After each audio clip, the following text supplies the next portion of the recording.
Good afternoon. Hello, Good good afternoon, afternoon. Lee. All right, thank you. Okay.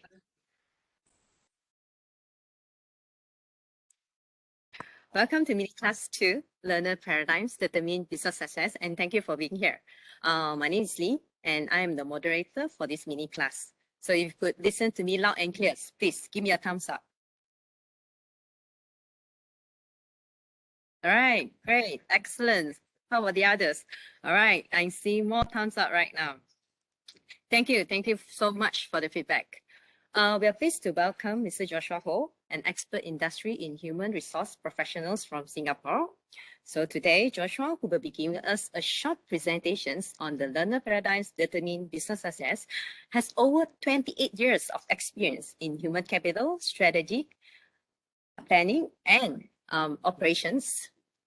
In this mini class, Joshua will be also sharing his expert opinion on the importance and significance of learner paradigms that will eventually lead to business outcome and success. By the way, in between of the presentations, Joshua will have 2 self-reflection exercises and will be posting questions from time to time. So grab the opportunity to give us your insight on the self-reflections exercise. We would love to hear from you.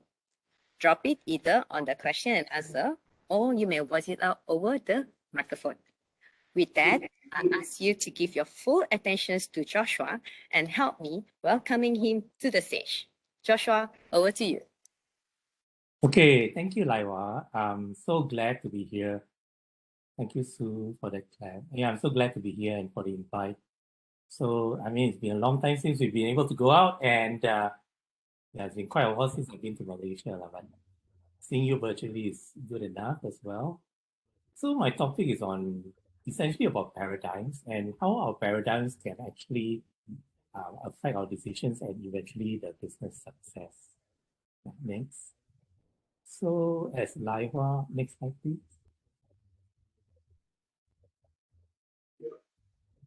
So, as Laihua has mentioned just now, she's introduced me.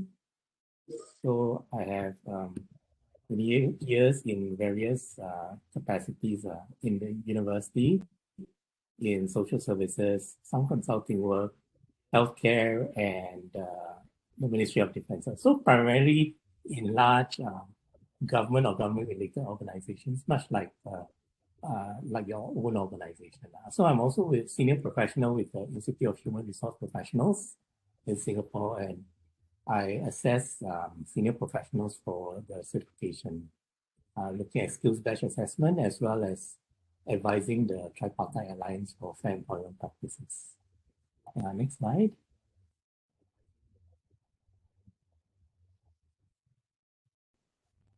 So I have a family, and I have 2 sons, and they've matured quite nicely and have grown from what you see on the right, very small kids, like babies, and now they're quite grown and almost adults already. So with that, my family, let me share with you an experience that I had with my son quite long time ago when he was young on one of my postings. So Laiwa will help me play this audio recording of an interesting story.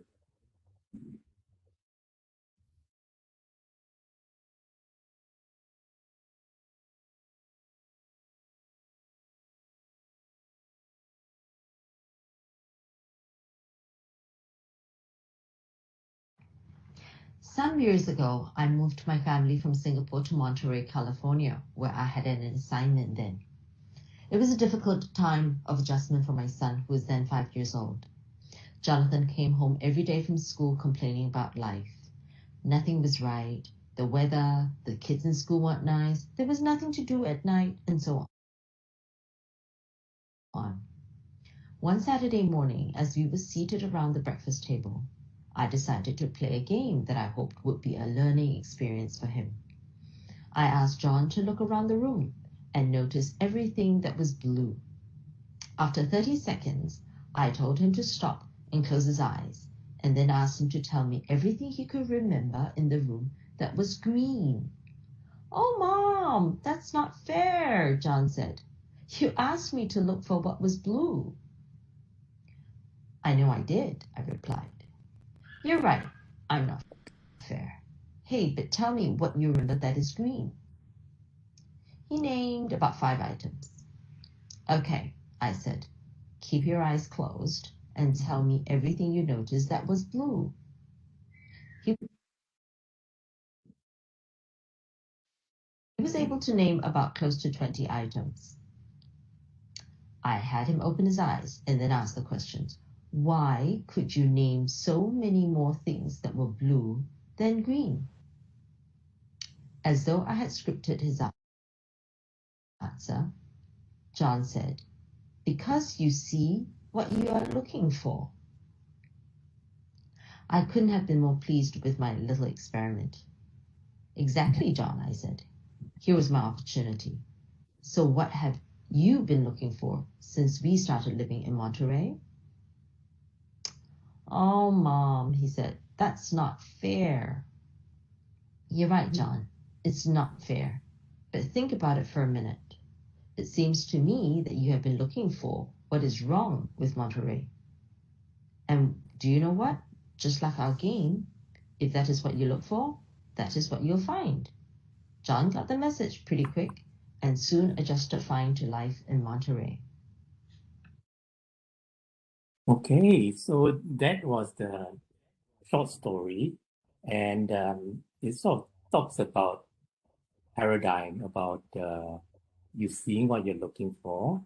So in the next segment, I'd like to do a short poll and get some responses from you about what you think about paradigms.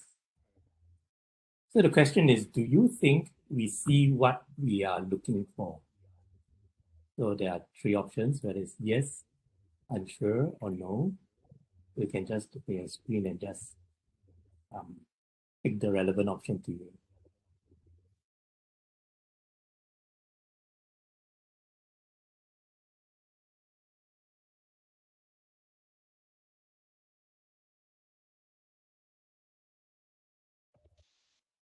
All right, Joshua, we have 4 participant answered, 9 so far, 19. We have total of 28 participants in our class today. Okay. Right. Are we able to show the So- responses? Yeah. Just Okay.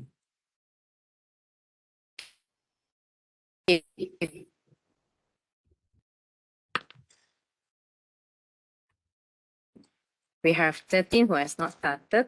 Yep, 14 have finished.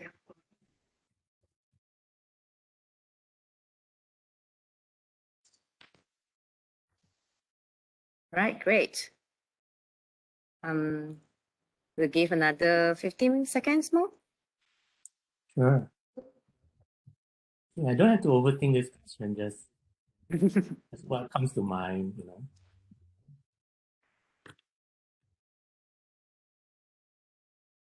Okay, I'm going to close the poll in 10-second time.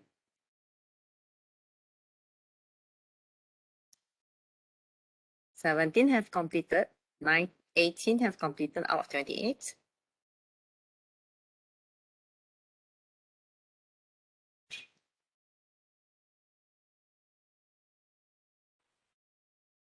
All right, so I'm going to close the poll right now and let me show you the results. Okay. Were you able to see the results? Oh wow. Joshua? So yeah, Right. so what I have is that 11 of you say that you think you see what you're looking for. Those that are unsure, still quite a good number, 7. And about 10 said no. No, the 10 has no answer. Yeah, but none of you said no. Okay, so for those who are unsure, let me go to the next section and maybe clarify a bit, and also to those who may not have answered. So do you think we see what we are looking for? Essentially, you're talking about paradigms, right? So in the next slide, what you'll see is that we don't really see the world as it is. we see what we look for. So when things happen in the external world, we view it through our lens or our paradigm. I mean, some might call it mindset. And then we interpret that event, the external world, and then translate to our inner experience. So what we look for is determined by our personal paradigm, and we seek to be internally congruent so that it makes sense to us.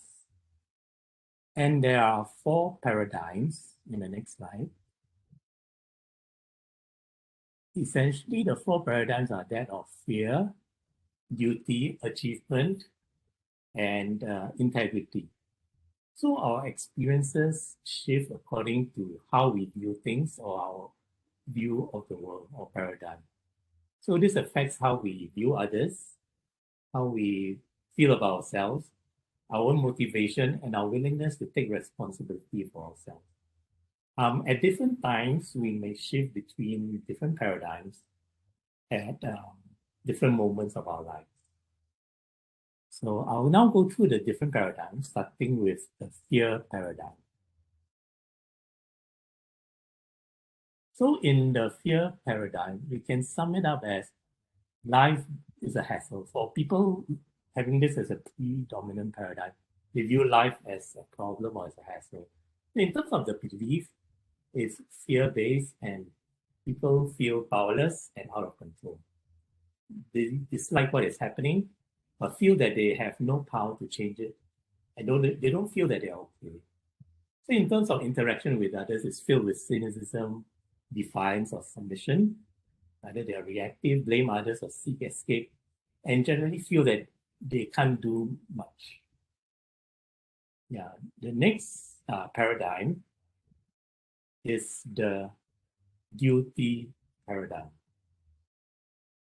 So as the slides come up, the duty paradigm can be summed up as life being unsafe. People have this mindset who feel that life is generally unsafe.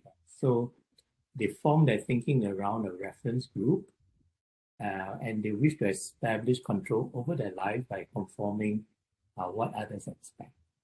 Although they are good and honorable, but they feel that they're only okay if people like them.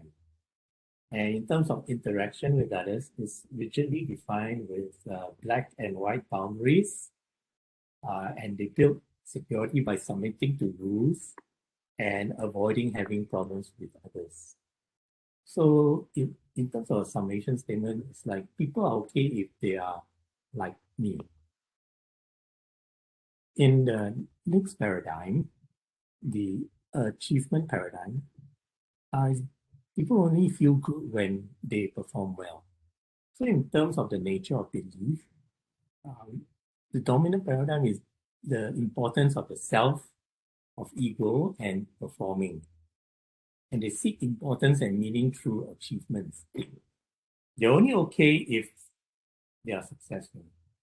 In terms of how these people interact with others, it involves mass and comparisons, and they project a competent and together image to others. Essentially, they must be the best when it comes to interacting with other people. And the last paradigm is the integrity paradigm. So in this paradigm, the dominant theme is that life is great. I mean, in terms of nature of beliefs are formed around trust and positive expectations. People feel alive and happy. They accept what is and recognize many ways to respond to life's events in the integrity paradigm. And I'm okay even though if I'm imperfect. In the integrity paradigm, in terms of interaction with others, they express goodwill towards others and faith in self. And they believe in themselves and care about others. They feel that people are trustworthy. So in short, I just described 4 paradigms. The fear paradigm, where life is a hassle. The duty paradigm, where life is unsafe.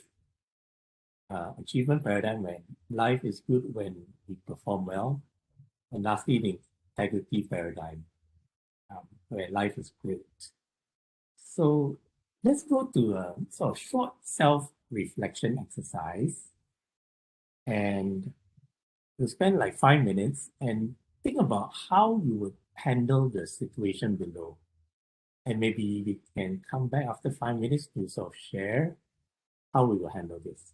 So the situation is that maybe at the coffee shop or at lunch break, you overhear a co-worker gossiping about you to another co-worker. The comment of that co-worker was that, oh, so-and-so is a big ass kisser, meaning you. Have you noticed how she's continuously kissing up the boss by taking on projects and giving him answers he likes to hear? It makes me ill. So maybe could you like take, I would say, close to 5 minutes to think about this situation and how you would respond after we have gone through the four paradigms. I mean, feel free to type in the chat also, what your response might be.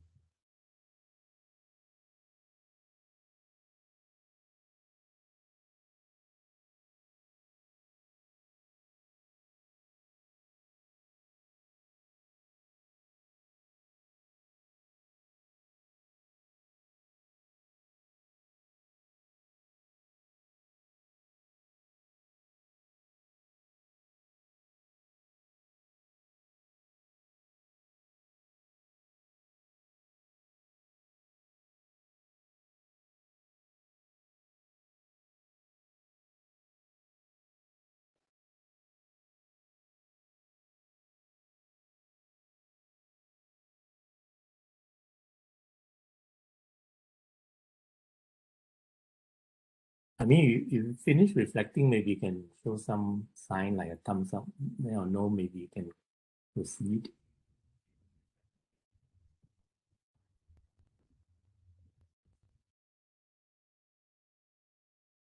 I have been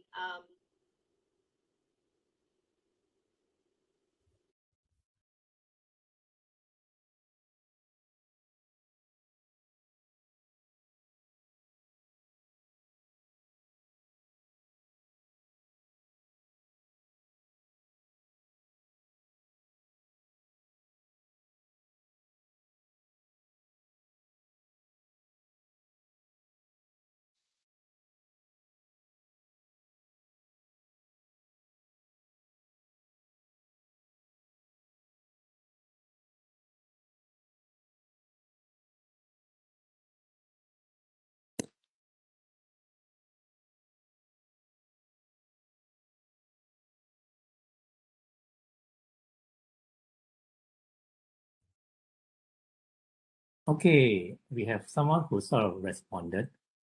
Faiza, Joshua? is that? Yeah. Yes. Well, would you like to share with us what you do? Just in the chat that you shared, would you like to tell us?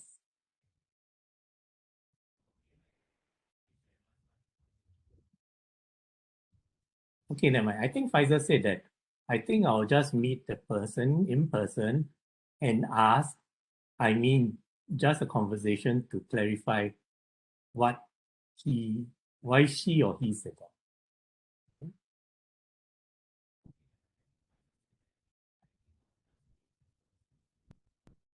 Another person is Firdaus, who said they will thank them and continue to gossip.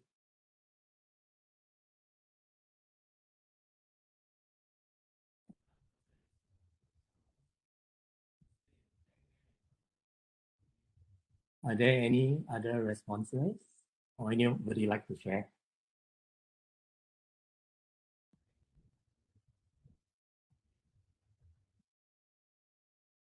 I would say that there's no We have one funny right one or from Fidel's.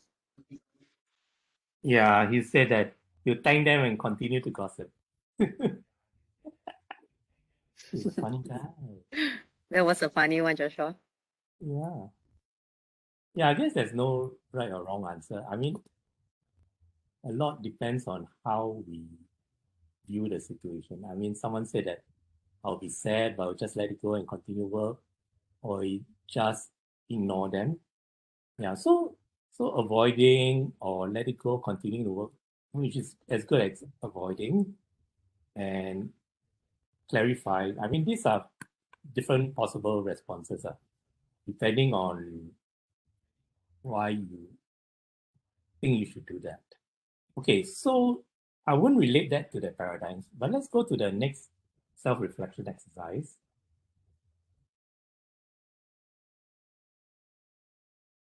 And explore then how you handle this situation.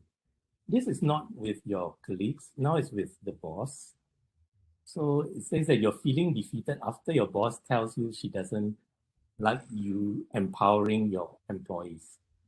It feels that you're giving people too much responsibility and she's paying you to do the work, not them to make decisions.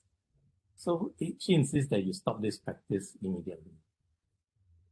So can you just tell me what you think about this situation?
Okay, anybody you'd like to share in the chat?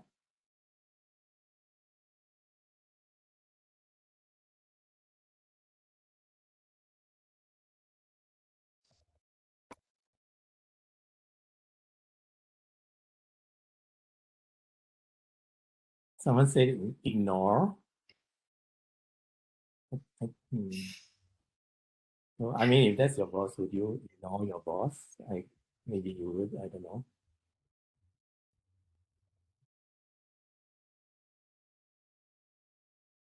Oh yeah, another one. Pfizer wants to explain to the boss why she's doing that, why she took that course of action.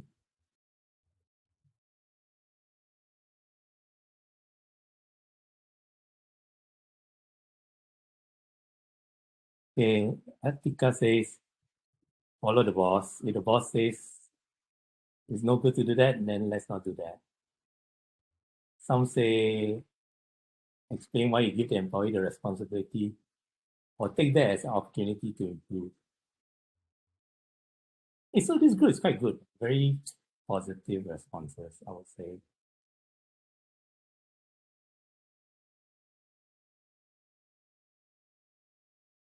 Any more? Okay, so essentially the two self-reflection exercises to think about how you handle moments where you might encounter unpleasant situations. So sometimes when we have encounter a moment or an unpleasant situation, or when our boss tells us something, or when our staff, if your leader tells us something, we might react in a certain way or decide in a certain way. And sometimes after that, we may regret. And the regret will stem from how aware we are about our own mental frame or our mindset when we take a response.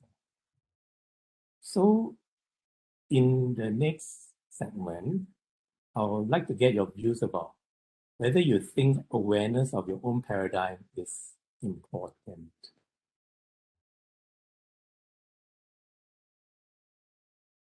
It's a short poll, and your answers will then lead to the next section.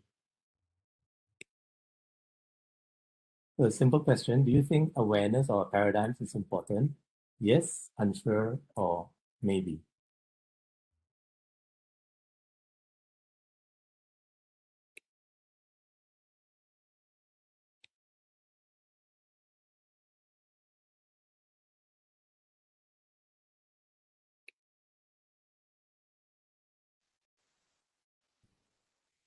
Where?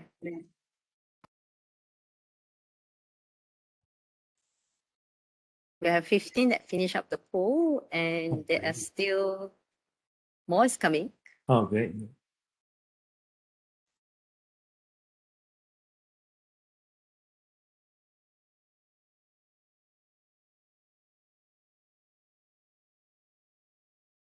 How about the rest? The poll have stopped. Any progress? If not, I'm going to close the poll in 10 Yeah, don't be seconds. shy, then. Yeah. The small group, so it's quite okay. Yes. Mm.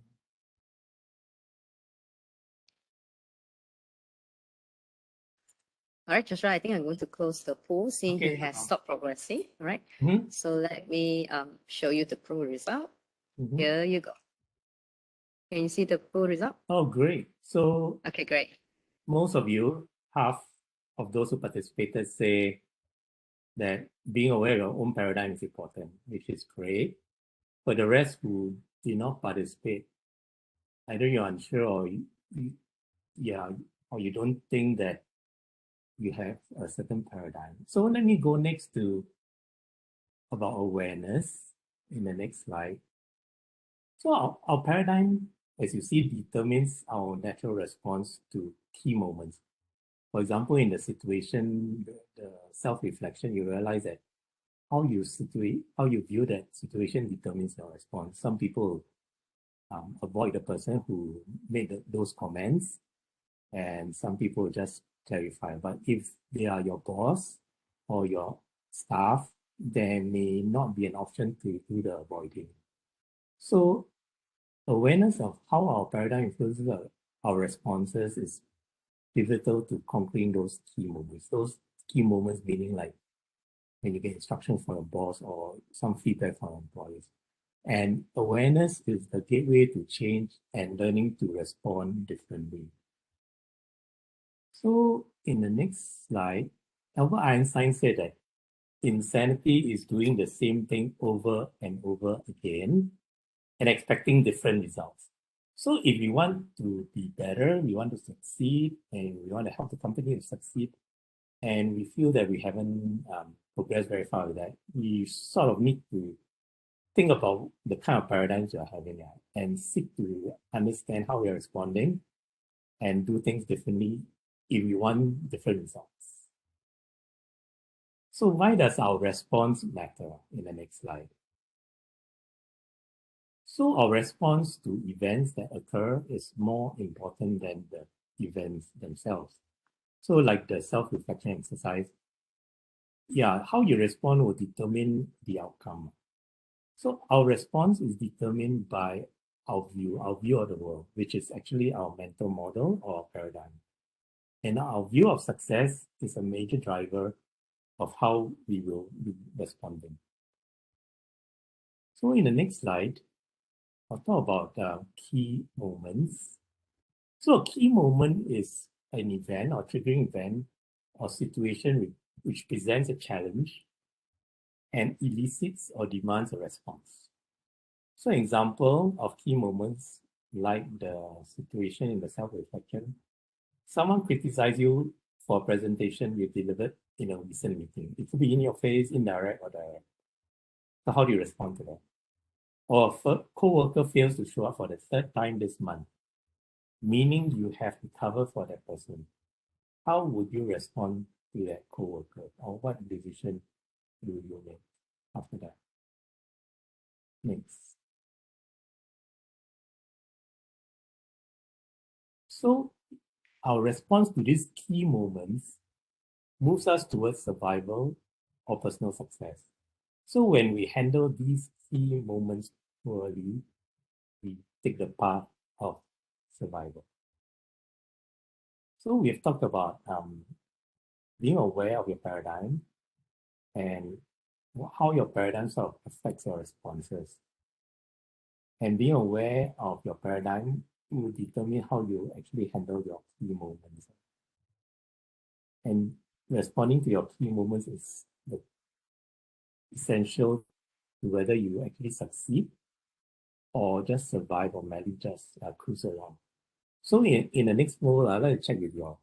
do you think we can change our paradigm? So the poll question is, can we change our paradigm?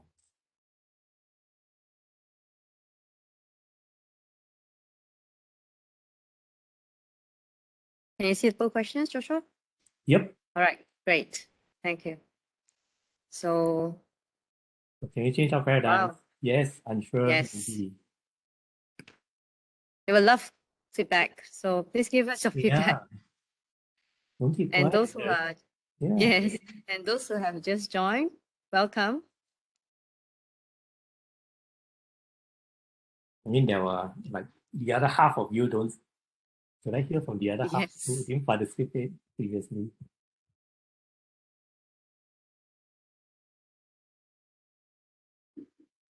All right, we have 12, 13 completed the poll. Nice. You're still waiting for the progress. Yeah, 15. Oh, 26.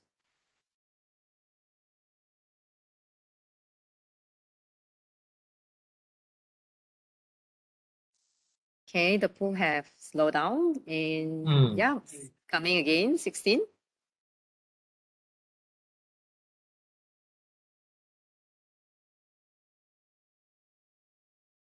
All right, I'm going to close the pool in 10 seconds.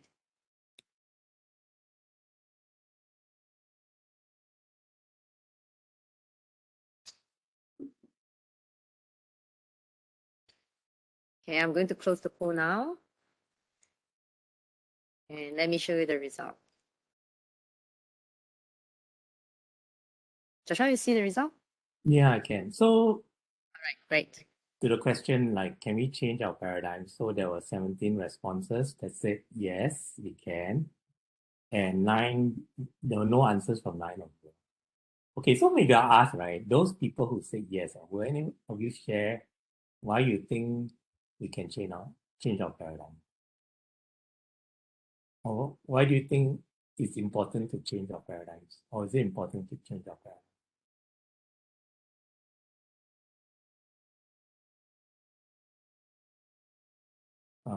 Okay, like Faiza, do you have a comment?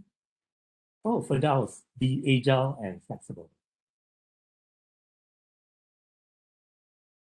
That's great. So why do you need to be agile and flexible? Anyone? Seems like a key phrase here, right? Being agile and flexible. Oh, Vincent. Oh, nice to see you. If you don't see things differently, we will not be able to do things differently and won't get different results.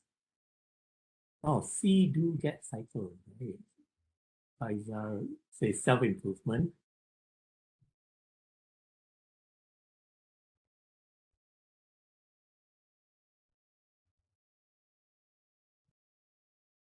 Atika, anyone from Atika?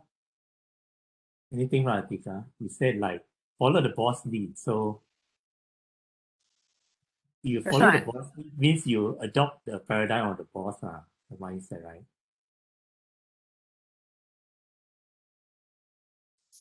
Or Hidayat, anything you want to say?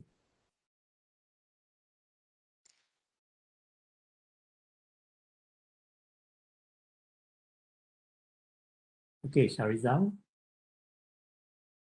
Okay, I guess, I mean, I like the agile and flexible part, right?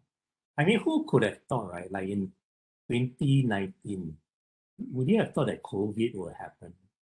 Would you have thought that we actually be doing this conference online on WebEx, or they will be staying at home and doing work from home?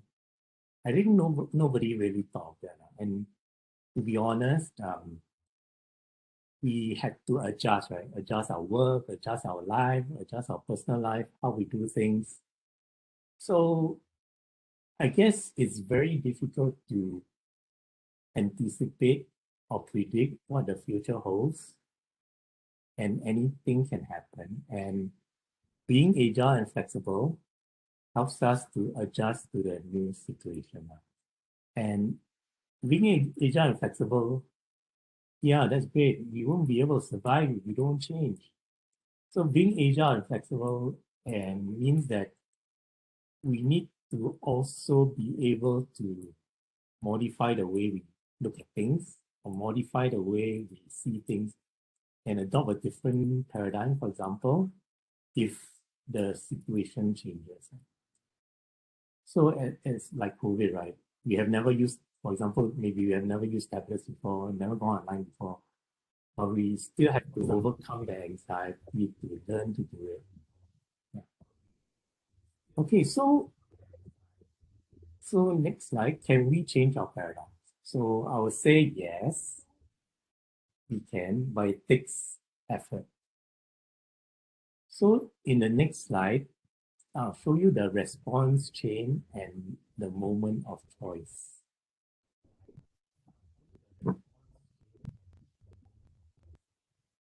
Yeah, so when something happens, so in our self-reflection questions, I mean, those doesn't seem to be very major matters, but it could be something major like someone falls ill, or you're forced to choose between a family member's health to look after a family member or your job, right? So when those key moments happen, there are 4 points where you could exercise choice. So the first one is through a paradigm. You view that key moment through your paradigm. You derive meaning for the key moment through that paradigm, which then translates into feelings, behavior, and then which then determines whether you move on a pathway to success or just survival. So your moment of choice is when you can decide whether you want to change your paradigm, your meaning, you ascribe to the event, or change your feelings or your behavior. But it gets tougher as you move up the chain. That is, changing the behavior and feelings is easier than the meaning and the paradigms.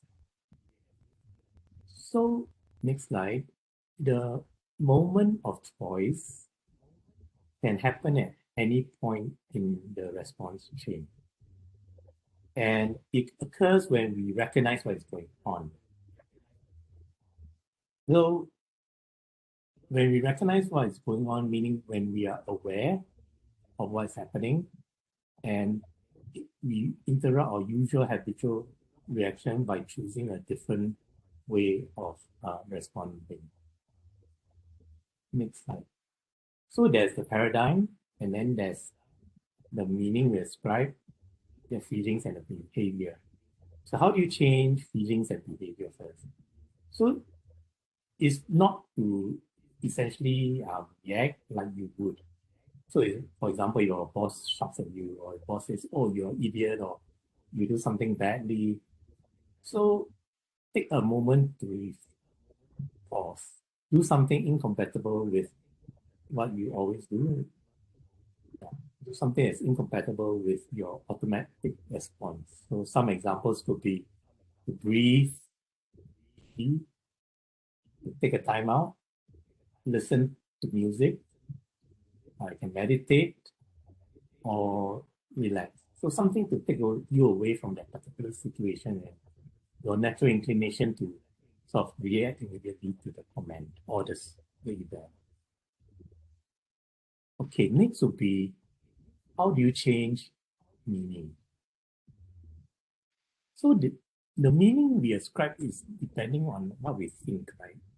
And there are 7 distortions of reasoning in our thinking. So I don't know whether you recognize any of this, right? So there's black and white thinking. So we look at the world in either or terms. So either you are like me or you hate me. So I'm sure you may recall people who are like that. Say, you're either on my side or you're not on my side. There's no in between. And there's another logic of overgeneralizing. So we see one event as a truth. For example, in management, makes a mistake one time and then say, oh, this proves we can't trust management. So forever we won't trust management. So this overgeneralizing. Another point is catastrophizing. So we make events that's bigger or worse than they really are. The example is like, oh, my girlfriend left me and I'll never be happy again. So it's like end of the world thinking for one situation. I guess some people thought that COVID could be the end of the world too. Next is mind reading. So we assume what others think and feel without being 100% assured of the situation. An example would be a close friend walks by you or a close colleague walks by you and doesn't greet you or don't say hi. And you think, oh, he must be mad at me. He must be mad at me.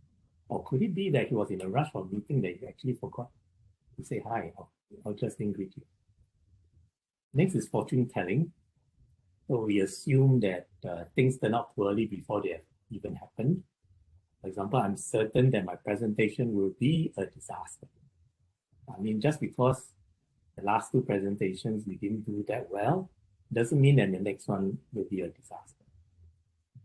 Labeling. So we place a label on someone or something which oversimplifies the way it is. So, for example, if men are jerks or women are troublesome because maybe you just have one experience with them. The last is personalizing. So we feel it is our fault when things go wrong. If I had been a better father, my son wouldn't have gotten into trouble. So it's like that feeling of guilt when something bad happens, especially over someone that you're responsible for.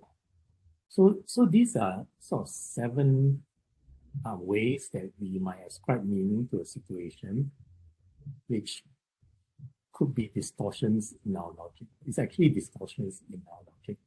So a way to change our meaning would be to address the distortions in our logic.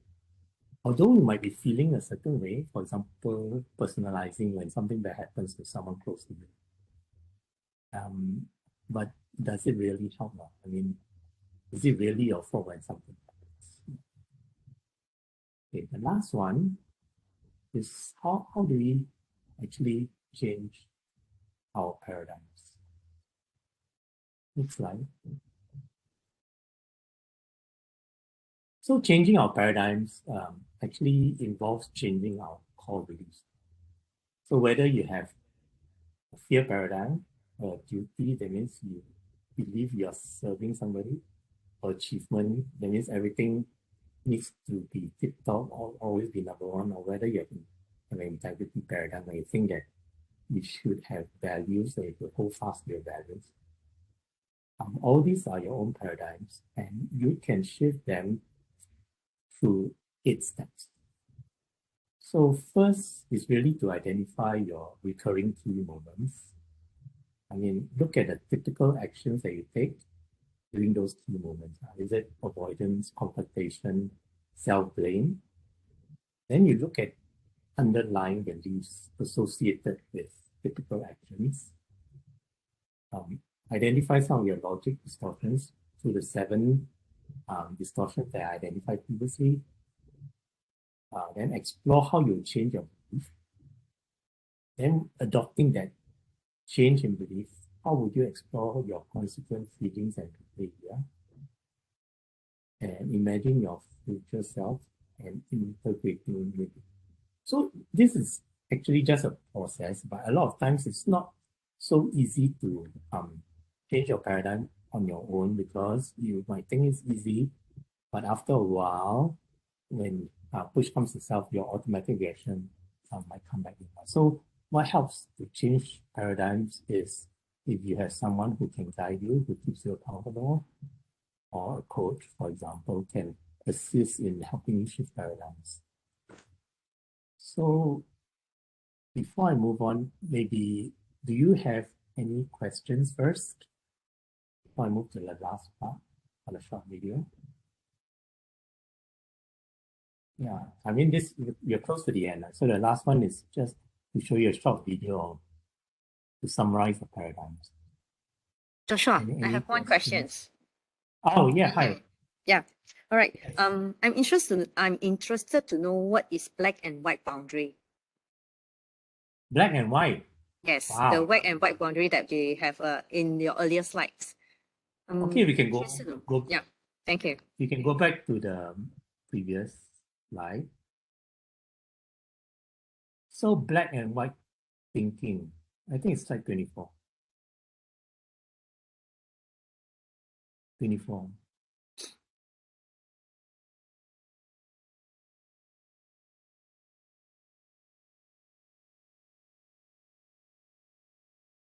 Are you able to go slide 24? Black and white thinking. So black and white thinking, right, like they say, that we look at the world in either or terms. So in other words, if we don't be number one or number two, we will fail, for example. If we don't meet our sales target, we will fail. So that's black or white thinking. That means there's a hard line drawn. A lot of times you'll find that life is not so simple. Doesn't mean that there's a lot of gray. It's not just a hard line. And sometimes if you don't achieve something, doesn't mean you will actually fail. I mean, like initially, like a lot of people thought that, oh, the vaccine, what is it about the vaccine? Should I be taking the vaccine? Does it have long-term effects? If I get COVID, will I die, for example, right? So in initial, when we don't know, we might adopt black and white thinking. Getting COVID means very serious and we might die from that. But after you know more about certain things, you realize that maybe after vaccination, getting COVID, you might just get a mild or symptoms that is not severe for most people. Does that answer your question, Myra? Yes, thank you, Joshua.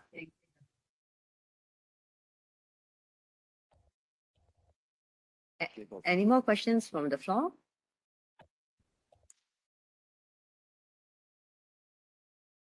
Yeah, I guess it's close towards the end. And we have another dialogue after that. So I'll just summarize with a short video on paradigms.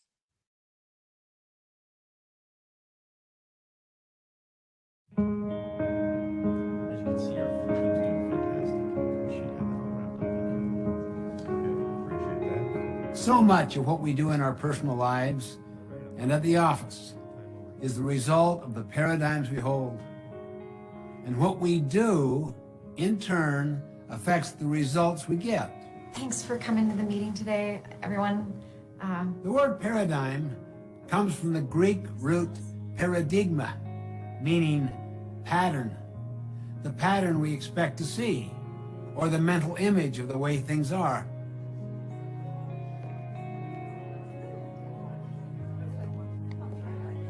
We see everything through the perspective of our own paradigm. If you see your industry as one where growth is impossible, how does that affect what you do every day? And what results do you think you'll get from your actions? On the other hand, suppose you saw unlimited prospects for growth in your industry. How would that change your actions? What we see, our paradigms, determine what we do, which in turn determines what we get. And unless we consciously stand apart from and examine our paradigms, we might never see that perhaps many of them are distorted, short-sighted, or just flat out wrong. I remember a mini paradigm shift I experienced one Sunday morning on a subway in New York City. People were sitting very quietly, some reading, some resting with their eyes closed. Suddenly, a man and his children entered the subway car. The children ran yelling through the car, throwing things, grabbing people's newspapers. Their father sat down near me and closed his eyes and did nothing. I felt irritated. I could not believe he would let his children run wild like that. After a few minutes of patience and restraint, I turned to him and said, "Sir, your children are really disturbing a lot of people. I wonder if you could control them just a little more." Yeah, you're right. I should do something. Well, we just came from the hospital where their mother died about an hour ago, and I guess they don't know how to handle it. Because I don't know how to handle it. Can you imagine how I felt at that moment? My paradigm shifted. Suddenly I saw things differently. And because I saw differently, I thought differently. I felt differently. I acted differently. My irritation vanished. Compassion flowed freely. I wanted to help instead of criticizing and complaining. Once you see things as they really are, you'll think, feel, and act differently. And you'll do it automatically, spontaneously. Can you see why paradigms are deeper than attitudes and behavior? If you want to make minor changes in your life, work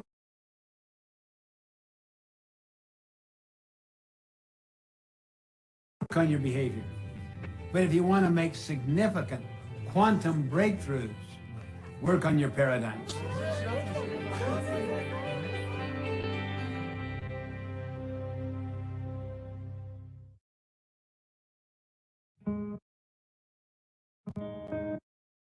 Okay, so thank you so much. So that ends my short meaning class. And if you're keen to find out more, you can write to me in my email, joshua.h.ho@gmail.com, or you can get a copy of my book through select books as indicated. And if you don't mind, before you go off, can you just do a short poll on how you all feel about the session, which I'm sending to the chat now. So thank you so much, and look forward to seeing you again in the next dialogue session starting at 5:10. Thanks, everyone. All right. Thank you, Joshua, for the great presentations. And it was a pleasure to have you with us. So before we conclude this mini class, we would like to know your thoughts on this mini class. So please help us to fill up the short evaluations at the link that Joshua had provided. We hope that you have learned and enjoyed these presentations. Lastly, remember to return to the Hara Gardens for the masterclass dialogue sessions that will start at 5:10. There will be panelists for debrief. And once again, thank you for attending. Enjoy the rest of your day. Thank you.